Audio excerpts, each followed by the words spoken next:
চলছে টানা লড়াই। রাশিয়ার প্রতিরক্ষা মন্ত্রণালয় জানিয়েছে তারা ইউক্রেনের দোনেৎস্ক অঞ্চলের কৌশলগত বসতি আলেক্সান্দ্র শুলতিনো দখল করেছে। ইউক্রেন দাবি করছে তারা তভস্তে সহ কয়েকটি গ্রাম পুনর্দখল করেছে এবং রাশিয়ার রোস্তভ অঞ্চলের নভোশাখিতনস্ক তেল শোধনাগারে ড্রোন হামলা চালিয়েছে।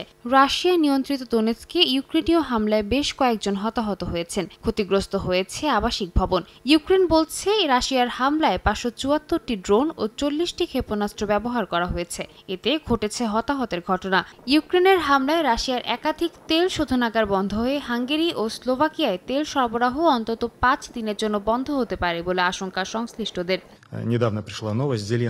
এদিকে শুক্রবার মার্কিন টেলিভিশন অনুষ্ঠানে রুশ পররাষ্ট্রমন্ত্রী সের্গেই ল্যাভরভ বলেন, পুতিন বৈঠকে রাজি আছেন, তবে এ বিষয়ে এখনো কোনো এজেন্ডা নেই। তার অভিযোগ, ইউক্রেন সব প্রস্তাব প্রত্যাখ্যান করছে, যেমন ন্যাটোতে যোগ না দেয়া, ভূখণ্ড নিয়ে আলোচনায় আসা কিংবা রুশ ভাষা সংক্রান্ত আইন বদলানো। ল্যাভরভ অভিযোগ করেন, ইউরোপীয় আলোচনা রাশিয়াকে বাদ দিয়ে এগোচ্ছে, যা সাম্প্রতিক মার্কিন রুশ আলোচনার অগ্রগতিকে বাধাগ্রস্ত করছে।